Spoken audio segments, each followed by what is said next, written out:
आज अमृतसर में आम आदमी पार्टी की मीटिंग राजेंद्र कुमार की अध्यक्षता में हुई, जिसमें उन्होंने कहा कि हर सीनियर वॉलंटियर को 3 वार्ड बांटी गई है। इसी सिलसिले में आज एडीसी राकेश कुमार को वार्ड नंबर 1, 3 और 5 दी गई है। उन्होंने केजरीवाल के जो भी वादे किए गए हैं उसका पूरा करने के लिए और लोगों का भरोसा देने के लिए यह मीटिंग वार्ड नंबर 1 में की गई है। हर घर को 300 यूनिट फ्री बिजली दी जाएगी और जिनका बकाया मोटे बिल है उनको माफ किया जाएगा और 24 घंटे बिजली आने की गारंटी दी जाएगी। आज तक पिछली सरकारों ने जनता को लूटा ही है। केजरीवाल के आने के बाद यह सब लूट बंद हो जाएगी। कैंप लगाया जा रहा है, आम आदमी पार्टी को की कहना चाहोगे? ਅਸੀਂ ਇਹ ਕਹਿਣਾ ਚਾਹਾਂਗੇ ਲੋਕ ਬਹੁਤ ਦੁਖੀ ਹੈ ਵਿਚਾਰੇ।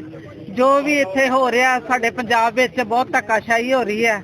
ਇਹਨਾਂ ਨਾਲ ਕੋਈ ਸਹੂਲਤ ਨਹੀਂ ਇਹਨਾਂ ਨੂੰ ਹੈਗੀ, ਕਿਸੇ ਚੀਜ਼ ਦੀ ਕਿਸੇ ਸਹੂਲਤ ਨਹੀਂ ਹੈ। ਬਿੱਲ ਜਿਹੜੇ ਆ ਰਹੇ ਲੋਕਾਂ ਦੇ ਲੋਕਡਾਊਨ ਵਿੱਚ ਕਿਸੇ ਨੂੰ ਕੋਈ ਰਾਸ਼ਨ ਨਹੀਂ ਮਿਲਿਆ, ਕੋਈ ਬਿੱਲ ਤੇ ਇੰਨੇ ਆ ਰਹੇ ਕਿ ਲੋਕੀ ਭਰ ਨਹੀਂ ਸਕਦੇ ਪਏ। ਮੇਰਾ ਨਾਮ ਰਾਕੇਸ਼ ਕੁਮਾਰ ਜੀ, ਜਿਹੜਾ ਕੈਂਪ ਲਗਾਇਆ ਫਾਰਮਰ ਏਡੀਸੀ। ਮੈਂ ਅੰਮ੍ਰਿਤਸਰ ਵੈਸਟ ਹਲਕੇ ਤੋਂ ਆਮ ਆਦਮੀ ਪਾਰਟੀ ਦਾ ਸੇਵਕ ਹਾਂ ਤੇ ਅੱਜ ਦਾ ਕੈਂਪ ਜਿਹੜਾ ਅਸੀਂ ਲਾਇਆ ਵਾ ਇਹ ਪਹਿਲਾ ਕੈਂਪ ਆ ਜੀ ਵਾਰਡ ਨੰਬਰ 1 ਦੇ ਵਿੱਚ। ਇਹ ਮੇਰੇ ਲਾਗੇ ਖਲੋਤੇ ਦੇ ਸਰਕਲ ਪ੍ਰੈਜ਼ੀਡੈਂਟ ਜਿਹੜੇ ਭਿੰਡਰ ਸਾਹਿਬ ਆ, ਇਹਨਾਂ ਦੀ ਕੋਸ਼ਿਸ਼ਾਂ ਸਦਕਾ ਇਹ ਕੈਂਪ ਜਿਹੜਾ ਵਾ ਉਹ ਹੋਂਦ ਵਿੱਚ ਅੱਜ ਆਇਆ ਵਾ।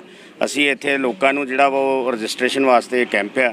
ਤੁਹਾਨੂੰ ਪਤਾ ਕਿ 29 ਜੂਨ ਨੂੰ ਆਮ ਆਦਮੀ ਪਾਰਟੀ ਦੇ ਸੁਪਰੀਮੋ ਦਿੱਲੀ ਦੇ ਮੁੱਖ ਮੰਤਰੀ ਸ਼੍ਰੀ ਅਰਵਿੰਦ ਕੇਜਰੀਵਾਲ ਜੀ 29 ਜੂਨ ਨੂੰ ਪੰਜਾਬ ਦੇ ਵਿੱਚ ਆਏ ਸੀ। ਉਹਨਾਂ ਦੀ ਫੇਰੀ ਜਿਹੜੀ ਚੰਡੀਗੜ੍ਹ 'ਚ ਸੀ ਔਰ ਉਸ ਵੇਲੇ ਉਹਨਾਂ ਨੇ ਮੀਡੀਆ ਨੂੰ ਵੀ ਖਿਤਾਬ ਕਰਦਿਆਂ ਹੋਇਆਂ ਇਹ ਐਲਾਨ ਕੀਤਾ ਸੀ, ਇਹ ਪਹਿਲੀ ਗਰੰਟੀ ਦਿੱਤੀ ਸੀ ਪੰਜਾਬ ਵਾਸੀਆਂ ਨੂੰ। ਔਰ ਉਹ ਪਹਿਲੀ ਗਰੰਟੀ ਇਹ ਸੀ ਕਿ 300 ਯੂਨਿਟ ਜਿਹੜਾ ਬਿਜਲੀ ਉਹ ਫ੍ਰੀ ਦਿੱਤੀ ਜਾਏਗੀ 1 ਮਹੀਨੇ ਦੇ ਬਿੱਲ ਦੇ ਉੱਤੇ। ਜੇ 2 ਮਹੀਨੇ ਦਾ ਸਾਡਾ ਜਿਸ ਤਰ੍ਹਾਂ ਬਿੱਲ ਆਉਂਦਾ ਵਾ ਤੇ 600 ਯੂਨਿਟ ਬਿਜਲੀ ਜਿਹੜੀ ਉਹ ਮਾਫ ਹੋਏਗੀ। ਉਸ ਦੇ ਇਲਾਵਾ ਲਗਾਤਾਰ ਬਿਜਲੀ ਜਿਹੜੀ ਆ ਕੱਟ ਪਿੱਛੇ ਜੇ ਲੱਗਦੇ ਰਹੇ ਬਹੁਤ, ਜਿਹੜੇ ਆ ਉਹ ਕੱਟ ਨਹੀਂ ਕੋਈ ਲੱਗਣਗੇ। ਲਗਾਤਾਰ 24 ਘੰਟੇ ਬਿਜਲੀ ਦਿੱਤੀ ਜਾਵੇਗੀ ਔਰ ਪਿਛਲੇ ਜਿਹੜੇ ਪੁਰਾਣੇ ਬਿੱਲ ਆ ਜਿਹੜੇ ਨਜਾਇਜ਼ ਆਉਣ ਡਏ ਆ, ਜਿਹੜੇ ਬੜੇ ਮੋਟੇ ਬਿੱਲ ਆਉਂਦੇ ਸੀ ਉਹ ਸਾਰੇ ਮਾਫ ਕਰ ਦਿੱਤੇ ਜਾਣਗੇ। ਇਸ ਦੇ ਬਾਰੇ ਅੱਜ ਜਿਹੜਾ ਸੀ ਉਹ ਕਿਉਂਕਿ ਉਹ ਅਸਲੀਅਤ ਦੇ ਵਿੱਚ ਹੀ ਜੋ ਕਹਿੰਦੇ ਉਹ ਕਰਕੇ ਦੱਸਦੇ ਆ ਔਰ ਉਹਨਾਂ ਦਾ ਇਹੋ ਹੀ ਹੁੰਦਾ ਕਿ ਜੇ ਮੈਂ ਕੰਮ ਕੀਤੇ ਤਾਂ ਮੈਨੂੰ ਵੋਟ ਪਾ ਦਿਓ। ਸੋ ਮੇਰਾ ਨਾਮ ਰਜਿੰਦਰ ਕੁਮਾਰ ਪਲਾਹ ਹੈ ਜੀ, ਮੈਂ Punjab state secretary Aam Aadmi party ਤੋਂ।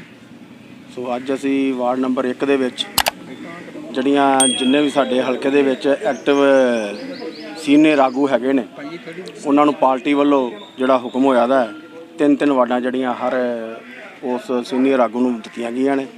ਉਹਦੇ ਵਿੱਚ ਇਹ ਜਿਹੜੀ ਵਾਰਡ ਹੈ ਏਡੀਸੀ ਸਾਹਿਬ ਨੂੰ ਰਾਕੇਸ਼ ਕੁਮਾਰ ਜੀ ਨੂੰ ਇਹ ਦਿੱਤੀ ਗਈ ਹੈ 1 ਨੰਬਰ, 5 ਨੰਬਰ ਤੇ 3 ਨੰਬਰ। ਇਹਨਾਂ ਵਾਰਡਾਂ ਦੇ ਵਿੱਚ ਇਹ ਜਿਹੜੀ ਕਨੋਪੀ ਲਗਾ ਕੇ ਜਿਹੜੇ ਅਰਵਿੰਦ ਕੇਜਰੀਵਾਲ ਜੀ ਨੇ ਪਿਛਲੇ ਦਿਨੀ ਜਦੋਂ ਇੱਥੇ ਪੰਜਾਬ ਦੇ ਵਿੱਚ ਆਏ ਸੀ ਉਦੋਂ ਇਹ ਇੱਕ ਐਲਾਨ ਕਰਕੇ ਗਏ ਸੀ ਕਿ ਹਰ ਪਰਿਵਾਰ ਨੂੰ, ਹਰ ਘਰ ਨੂੰ ਜਿਹੜਾ ਹੈ ਵੀ 300 ਯੂਨਿਟ ਜਿਹੜਾ ਹੈ ਪਰ ਮਹੀਨਾ ਜਿਹੜਾ ਹੈ ਉਹ ਫ੍ਰੀ ਬਿਜਲੀ ਜਿਹੜੀ ਦਿੱਤੀ ਜਾਊਗੀ ਔਰ 24 ਘੰਟੇ ਬਿਜਲੀ ਦਿੱਤੀ ਜਾਏਗੀ। ਔਰ ਜਿਹੜੇ ਪੁਰਾਣੇ ਬਿੱਲ ਨੇ ਜਿਨ੍ਹਾਂ ਨੂੰ ਨਜਾਇਜ਼ ਲਾ ਕੇ ਆਏ ਨੇ ਜਿਹੜੇ ਪਰਿਵਾਰਾਂ ਨੂੰ, ਉਹਨਾਂ ਦੇ ਬਿੱਲ ਜਿਹੜੇ ਨੇ ਉਹ ਮਾਫ ਕੀਤੇ ਜਾਣਗੇ। ਔਰ ਇਹ ਜਿਹੜਾ ਸਿਸਟਮ ਦੇ ਨਾਲ ਉਹਨਾਂ ਜਿਸ ਤਰ੍ਹਾਂ ਸਾਨੂੰ ਗਾਈਡਲਾਈਨ ਦਿੱਤੀ ਗਈ ਸੀ ਵੀ ਪਹਿਲੋਂ ਸਮਾਜਵਾਦ ਇੱਕ ਸਭਾ ਕਰਕੇ ਪਬਲਿਕ ਨੂੰ ਦੱਸ ਕੇ ਘਰ ਦੇ ਵਿੱਚ ਇਹ ਜਿਹੜਾ ਅਰਵਿੰਦ ਕੇਜਰੀਵਾਲ ਜੀ ਦਾ ਜਿਹੜਾ ਦਾਅਵਾ ਹੈ ਜਿਹੜਾ 300 ਯੂਨਿਟ ਪਰ ਮੰਥ ਜਿਹੜਾ ਫ੍ਰੀ, ਇਹ ਅਸੀਂ ਘਰ ਦੇ ਵਿੱਚ ਜਿਹੜੀ ਇਹ ਖਬਰ ਜਿਹੜੀ ਉਹਨਾਂ ਦੀ ਇਹ पहुँचानी है।